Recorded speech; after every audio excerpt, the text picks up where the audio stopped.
যারা যেখান থেকে দেখতেছেন, আজকের কথাগুলো আমি একজন জুলাই বিপ্লবী হিসেবে কথা বলতেছি। জুলাই বিপ্লবে সংখ্যালঘুরা ছিল, সেটা সবাই দেখছে। তুলসীর মালা পরা অবস্থায় ছেলেরা ছিল, মেয়েরা ছিল, সেটাও দেখছে। ইউনিভার্সিটি স্কুলের মেয়েরা ছেলেমেয়েরা ছিল, সংখ্যালঘু ছেলেমেয়েরা ছিল, হিন্দু বৌদ্ধ খ্রিস্টান ছিল, সেটা সবাই দেখছে। কিন্তু আজকে যখন স্বাধীনতার প্রশ্ন ওঠে, তখন সংখ্যালঘুদের স্বাধীনতা কই সেটা জিজ্ঞেস করতে চাই। সেদিন যখন খিলক্ষেত মন্দিরের মধ্যে মানলাম এই ব্যাপারটা সরকারের হস্তান্তরে গেছে, কিন্তু আমি জিজ্ঞেস করতে চাই, সরকারের মধ্যে কি জুব্বা পরিহিত দাড়ি সহ লোকজন কাজ করে? 400-500 জন লোক মিলে কিভাবে খিলক্ষেতের মন্দিরে যায়? আচ্ছা, গেল ভালো কথা, হুমকি দিল যে 12টার মধ্যে মন্দির সরাইতে। তারপর রথযাত্রার কারণে মূর্তি সরানো হইলো না, মন্দির সরানো হইলো না, দ্যাটস ফাইন। তারপরে যখন কালকে হামলা হইলো, কালকে হামলার আগে তারা প্রশাসন গেল ওখানে মন্দিরে গিয়ে মন্দির সরাবে, তারা মন্দির ভাঙচুর করবে। ওকে, তাও মাইনা নিলাম, আপনারা মন্দির ভাঙচুর করেন, মূর্তিটা পর্যন্ত কি সরানো গেল না? এর আগে স্বৈরাচারী শাসনামল ছিল, সেই স্বৈরাচারী শাসনামলও তো একটাবার সাহস করে দেখায় নাই যে একটা মূর্তি সহ মন্দির ভাঙবে। যেখানে আপনারা কেমনে ইন্টারিম সরকার হয়ে এরকম মূর্তি সহ একটা মন্দির ভেঙ্গা ফেলেন? আমরা এই প্রশ্নটা রেখা যেতে চাই একজন জুলাই আন্দোলনকারী হিসেবে, যে সংখ্যালঘুদের স্বাধীনতা কই? এই বিপ্লব আমরাও ঘটাইছি, তো এখন স্বাধীনতার প্রশ্নে আমাদের স্বাধীনতাটা কোথায়? 8 দফা কই আমাদের? 8 দফা নিয়ে কথা বললে আজকে আমাদের দালাল ট্যাগ শোনা লাগে। তাছাড়া এই যে 2 দিন পর পর আপনারা দেখতে পারেন যে ব্লাসফেমির আইনে যে এই একপক্ষিক যে ব্যাপারটা, এই ব্যাপারটা কেন? আমি জাস্ট জানতে চাই একজন জুলাই বিপ্লবী হিসেবে। তার থেকে বড় কথা, সেদিন তারা প্রশাসন নিয়ে গেল, এতজন মিলে গেল মন্দির ভাঙবে, তা এতজন 400-500 জন পাঠাইতে পারে ইন্টারিম সরকার থেকে মন্দির সরানোর জন্য?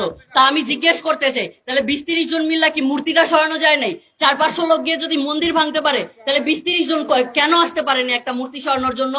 আর সংখ্যালঘু সেখানে অনেকে আবার বলতেছে যে লাঠি সোটা, মূর্তি সরাইতে গেছে লাঠি সোটা নিয়ে নাকি সংখ্যালঘুরা ধাওয়া দিছে। আমি উল্টা আরো তাদের বলতে চাই, 5-6 জন সংখ্যালঘু মিল্লা সেই 400-500 প্রশাসনের লোককে কি এমন করতে পারছিল যে তারা 400-500 লোক মিল্লা একটা মূর্তি সরাইতে পারে নাই? তাদের মানে কি এত তারা ছিল যে 2টা দিন সময় দেওয়া যায়নি?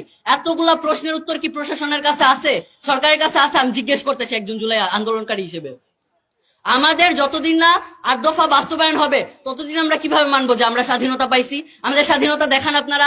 আজকে আমরা ছোটকাল থেকে আমরা দেখি যে শুনে আসতেছি, হিন্দুরা প্রত্যেকটা হিন্দু ছোটবেলা থেকে শুনে আসে, হিন্দু হিন্দু তুলসী পাতা, হিন্দুরা খায় গরুর মাথা।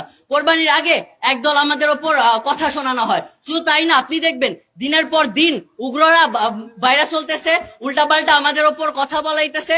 আর তার বিরুদ্ধে আমরা যখন কথা বলতে যাই, তখনই আমরা যে ভারতের দালাল, আওয়ামী লীগের দালাল। ভাই, যেখানে আমরা নিজেরা জুলাই আন্দোলন ঘটাইছি, স্বৈরাচার পতন ঘটাইছি, সেখানে কেমনে আবার আমাদেরকে এই জুলাইয়ের আপনারা বলেন যে জুলাই বিরোধী, আমরা আওয়ামী লীগ পন্থী, এইসব প্রশ্ন আমরা রেখা যাইতেছি? তাহলে কি আমরা বলবো যে মানে দেশটা সাম্প্রদায়িক হইতেছে দিন দিন?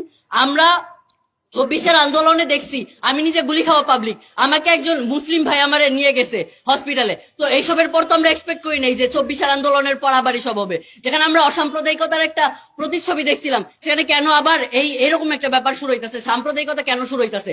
যেখানে আমরা এক প্লেটে হিন্দু মুসলিম ফ্রেন্ড আমরা ভাত খাই, সেখানে কেমনে এইসব ব্যাপার কেমনে ঘটতেছে? কারা ঘটাইতেছে? কোন অপশক্তি ঘটাইতেছে? এটা কি ভারতের চক্রান্ত? বারবার এই ভারত ভারত ভারত ভারতই ঢুকাইবেন? আর কি কেউ নাই? এই দেশটা কি এমন অস্থিতিশীল ছিল? কে বানাইছে? কারা বানাইছে? কেন হইতেছে?